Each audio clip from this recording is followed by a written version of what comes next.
up 75 as well. There comes the rain in 7, 8, 9 o'clock. Ann Arbor crossing over there, the highway there, and it's going to continue to push north. And we will start to see another line come through, and then we clear out actually kind of in the middle of the night for us, or early morning if you do some shift work. You could still be dealing with those storms. 2s and 3s for our Torcons around Indianapolis. That threat for tornadoes goes down as we go south. But look at these big boomers here. I wouldn't rule anything out in and around Indianapolis. Very heavy rain, hail, gusty winds with this stuff as well. We will be clear of this as we head into our Wednesday morning. This is starting Tuesday night at 10 p.m., so 64 between Louisville and Lexington. You got 75 here as well. Our line of storms comes through very early Wednesday morning. If you're thinking about doing an early morning run, then you might get rained out. We still have heavy showers here as we hit that 9 o'clock hour, right when all the meetings start, and then everything clears out as we head around lunchtime, which is great. St. Louis, we get it basically Tuesday evening, and then we'll be out of it because we are so far west.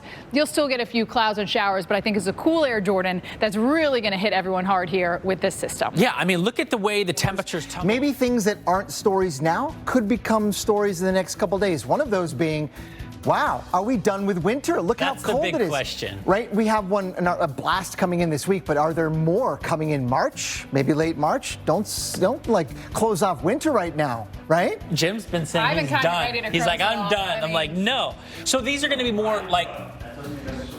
That's true. He's done. Right. Not done. So these are more like, you know, on the horizon, a little bit long range, attempting to look at what's coming down the pipeline. Yeah, things that maybe aren't stories today. Coast to coast forecast and the T-Mobile coast to coast forecast, and give you a peek at temperatures in your area as you plan your travel for the weekend ahead.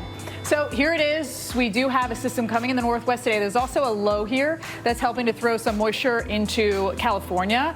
This system will make its way through the Rockies as we head into tomorrow, and also bring us that threat for severe weather Tuesday night into Wednesday morning. That whole system is along the East Coast as we head into our Wednesday and Thursday. Lots of wind with that, and we just reset. We continually reset here in the Northwest with more unsettled weather. Friday, showers here into the southeast, but look at the warmth across the country.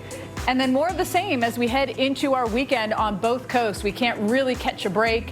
Sunday, there it is again, coming into the west. And we're going to... Welcome back, everybody, to Pattern. This is your home for the latest news in climate change and sustainability. I'm Jordan Steele. And I'm Steph Abrams. Let's get right into today's hot topics. On your next trip to the grocery store, your butter might have some new packaging. Upfield Butter says they're natural ingredients type of container. Material. And they're totally fine when you use them. There's no issue whatsoever. Stuff that eggs come in, right? You know? It's that I don't know if it's exact same, but type material, or easily compostable. So I was thinking of butter. Like, do you get the butter that are in the tubes, or do you go with the old school stick version? You mean tubs? Why do I keep calling them tubes? Yeah. Sorry, the tubs. That was on me. I can't tell you the last time I bought butter, actually.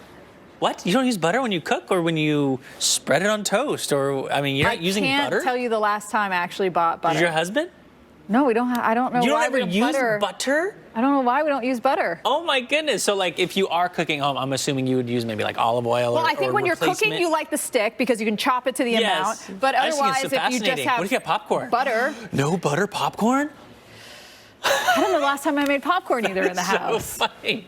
All right, next topic here. In the United Arab Emirates. His family is Syrian, and the Yalla. Let's go. Okay, all right. Say, yeah. So when I looked at this, I was like, okay, we've done something similar. It's not free, but you can hop on some of those e-bikes or those e-scooters in cities. I've never done one of the scooters. Fun. They're great. Don't get me wrong. They're fantastic. I'm scared to hit something weird on the sidewalk and you go do the flying. bike then. I've done the bike. But what I've also seen is like we're not adult enough to respect this idea. Yeah. They get thrown in the river. It's people so frustrating. tear them apart.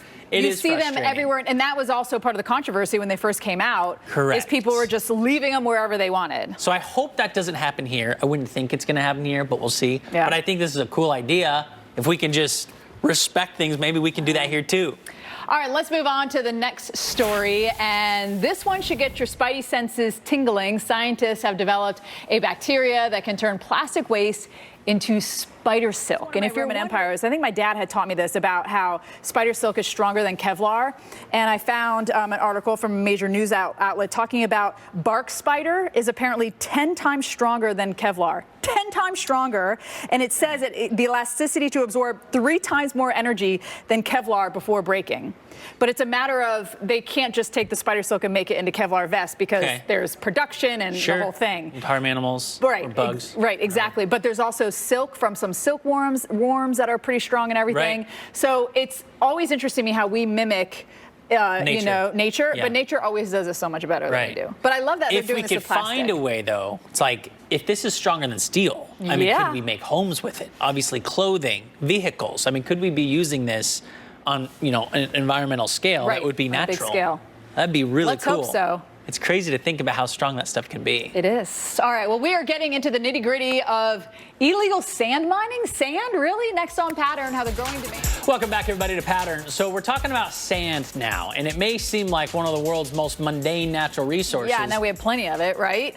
But for the mining industry, the grains may as well be big dollar signs. Yeah, it's estimated that the global market for sand mining is valued at almost $800 billion as demand goes up. So does the practice of illegal mining, which wreaks havoc on the environment. Vince Beiser is the author of The World in a Grain, the story of how sand and how it transformed civilizations. I mean, we're kind of blown away by this, Vince. What is making sand such a hot commodity? Well, yeah, thanks for Vince, having we really appreciate you coming on and sharing the story with us. Thank you. Sure, great to be here. Wild to think about all that. Jeez. When we were reading this, I'm like, okay, come on, it's sand. My goodness gracious. Yeah.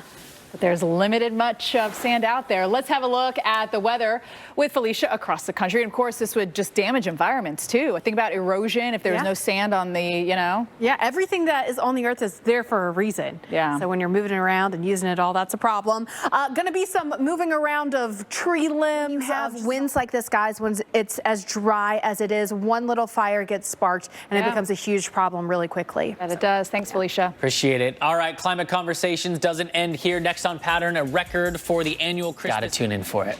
Well, exceptionally dry weather is pumping the brakes on Australia's annual red crab migration. They usually emerge from the forest during the wet season, but raindrops have been so hard to come by. So what's next for these iconic crustaceans? Take a look. I had no idea this was like a thing that you go and watch. Now I want to go. I love seeing him cross his hands over when he's crossing the street like I that. don't see where they're going. They're looking straight. Just do a little shuffle. All right, let's shuffle on over to Felicia to have a look at the weather across the country. And I feel like, winter was like, I'm here, and then psych, kind of like what we're learning about with the crabs in the wet season. But I will tell you, when you're talking about the temperature swing that exacerbates or it adds insult to injury when it was 78 and mostly sunny on Monday and in the teens on Wednesday. Yeah, but by Friday, we're right back up in that heat. That is true. So it doesn't last literally a snap. Peekaboo. Yeah, it is a cold right. snap, and that's it. Felicia, thank you. Thanks. All right, so here's what's coming up tomorrow on Pattern. Climate action, it isn't just a thing. Up next, Blue TV is here. More on those temperatures. Yeah.